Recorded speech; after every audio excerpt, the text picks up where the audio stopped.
Y vamos con más información luego de que el juez Martín Santos falló a favor de Xóchitl Gálvez y ordenó al presidente López Obrador abstenerse de hacer algún comentario en contra del aspirante presidencial. Bueno, el mandatario pues no se quedó callado y dijo que va a presentar una queja ante el Consejo de la Judicatura por este caso. Vamos a hablar de este y otros asuntos que tienen que ver con el Poder Judicial, con Ignacio Morales Lechuga, ex procurador general de la República.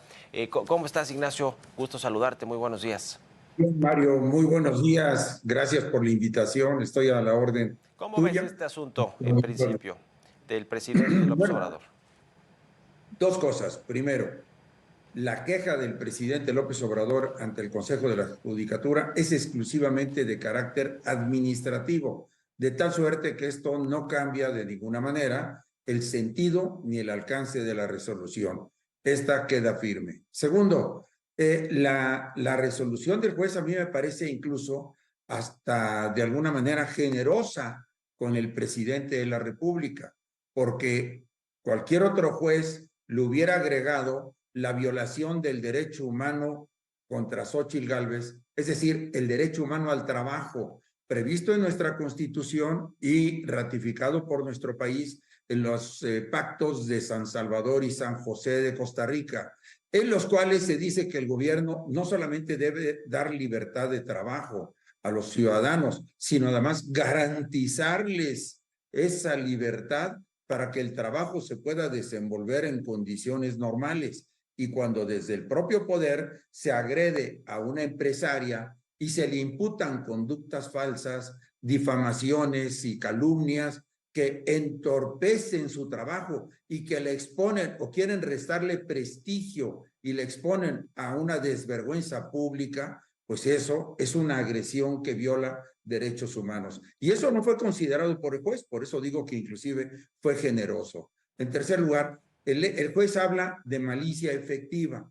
La malicia efectiva, obviamente, es una conducta derivada de la mala fe. Es una tesis o doctrina que se toma por parte de la jurisprudencia mexicana cuando existe un conflicto, podría llamarse así, falso conflicto, entre la libertad de expresión y los derechos de la personalidad, de tal suerte que cuál de los dos debiera prevalecer en tratándose de funcionarios públicos y figuras públicas.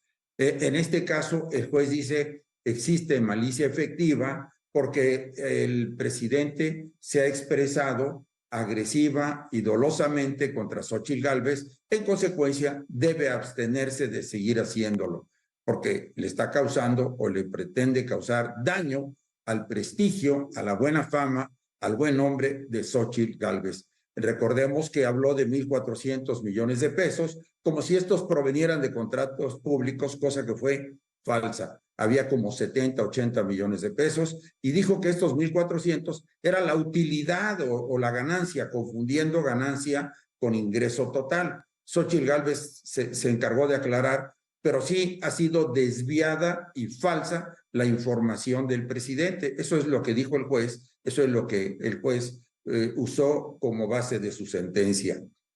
Yo creo que también aquí quien patinó es la secretaria de Gobernación, quien habla del derecho a la información, como si se le estuviera violando el derecho de información al presidente. En realidad, el derecho a la información es una garantía de los ciudadanos y de que es una de las partes de la democracia de nuestra Constitución que podemos hacer valer los ciudadanos. Es decir, tenemos derecho a que el gobierno nos informe, a que el gobierno nos rinda cuentas también y a que el gobierno sea transparente. Esos tres aspectos son consustanciales a un gobierno que se diga democrático. Y lo que más falta en nuestro país es información. El gobierno no da información. La información realmente la descubren los medios y la ponen en la mesa ante el coraje, por supuesto, por parte del gobierno. Así que la Secretaría de Gobernación anda en otro canal, con otros Ya. datos. Ahora, el presidente López Obrador ha dicho que no le vengan con que la ley es la ley y de alguna manera busca darle vuelta a algunas de las resoluciones del Poder Judicial. Por ejemplo, hablando de Xóchitl Gálvez, ahora le dice innombrable, tiene una sección de, pues para decir para que alguien diga lo que él quiere decir, ¿no? En sus conferencias matutinas, es decir, de alguna manera eso es darle la vuelta. Con esta, digamos, resolución del juez y este asunto de la malicia efectiva, este tema de llamarle con otras palabras, pero referirse a la misma persona, no tiene el mismo efecto de la resolución, es decir, no se le podría imputar algo al presidente por esto. Por supuesto que sí. Yo diría que en derecho, desde primer año le enseñan a uno lo que es un fraude a la ley. Es decir, buscar una conducta permisiva para violar una prohibitiva. Por ejemplo, que alguien esté con un alto y dé la vuelta derecha donde se permite para acceder a una glorieta, a una bocacalle, y con ese motivo saltarse el alto. Eso podría ser como un fraude a la ley. Buscar la manera de evadir el Estado de Derecho, buscar la manera de ser contundentemente violador de la Constitución y de la ley. Al presidente se le olvida o no le conviene recordar que protestó guardar y hacer guardar la Constitución, porque esta es una característica de una personalidad autocrática. Es decir, voy a hacer lo que yo quiera. Las leyes yo las manejo, yo las interpreto, yo las aplico. Entonces el presidente tiene dos estorbos claros en su camino. Uno se llama medio INE, porque ya lo está acomodando a su manera, el Tribunal Electoral y la Suprema Corte de Justicia de la Nación. Son las dos círculos, o mejor dicho, rayas rojas que él no ha podido traspasar. No es un hombre de Estado, eso está claro, porque los hombres de Estado respetan la Constitución, le dan lustre a la Constitución, aplican la Constitución y tienen autoritas, es decir, autoridad moral frente a la sociedad para rogar la aplicación del Estado de Derecho. Y esto al presidente no le importa. Ya. No le importa a muchas gentes que se dicen de izquierda, pero que en el fondo no son más bien aspirantes a dictadores, porque de alguna manera eso es lo que uno puede concluir cuando una gente de alguna manera reiteradamente se queja del Estado de Derecho. Sí. Por último, te pregunto, Ignacio Morales Lechuga, con toda tu experiencia y trayectoria, ¿en qué crees que va a acabar todo este asunto del pleito entre el Ejecutivo, Morena, el Movimiento y el Poder Judicial de la Federación? Y te digo, ¿en qué crees que va a acabar? Porque en el 2024, en septiembre, dice el presidente que va a enviar su última iniciativa para reformar por completo a todo el Poder Judicial, específicamente a la Corte. Yo creo que cada vez que el presidente se mete contra la Constitución y la ley, el presidente pierde.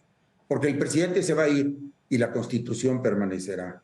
Y todo el esfuerzo que hagamos los mexicanos, en un sentido o en otro, utilizando nuestras garantías, nuestros derechos y nuestras facultades, debemos seguir haciéndolo para defender la Constitución, porque es defender nuestro país y defender a nuestros hijos y defendernos a nosotros mismos, nuestro propio patrimonio, trabajo y libertad. Eso es lo que tenemos que seguir haciendo. Ya. Yo apuesto a que el presidente va a perder su guerra, perdón, sí. Va a perder su guerra contra la Constitución. Ya, pues te agradezco mucho, estimado Ignacio Morales Lechuga, experto en todos estos asuntos jurídicos, ex procurador general de la República, articulista. Gracias y estamos en contacto, si nos permites. Muy buenos días. Gracias. Ya recuperé la voz. Muchas gracias. Buen día.